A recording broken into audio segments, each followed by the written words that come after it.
Patch work தான். అందరికీ నమస్కారం. English any patch work total.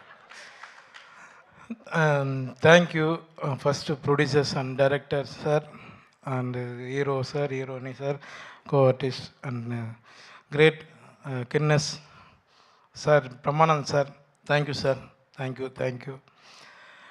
நான் தெலுங்கு கண்டிப்பாக சக்ஸஸ் மீட்டில் நான் ஃப்ளூவெண்ட்டாக பேசுகிறேன், சரிங்களா? நான் கற்றுக்கிறேன். தேங்க்யூ. ஏன்னா நிறைய படம் இப்போ கூட சார் மேடம் படம் ரிலீஸ் ஆகிருக்கு, விஜய் சேதுபதி படம். அது கூட தெலுங்கு டப்பு தான் பண்ணியிருக்காங்க. என்கிட்ட நிறைய பேர் கேட்டாங்க, சாரி தமிழில் பேசுகிறதப்ப நினைக்காதீங்க, எனக்கு தமிழ் தான் வரும். சீக்கிரமாக நான் சக்ஸஸ் மீட்டில் நான் தெலுங்கு பேசுகிறேன். Thank you. எல்லாருக்கும் நன்றி. థ్యాంక్ యూ సో మచ్ అండి. మరి ఆ సక్సెస్ మీట్ కోసం ఎదురు చూస్తున్నాం.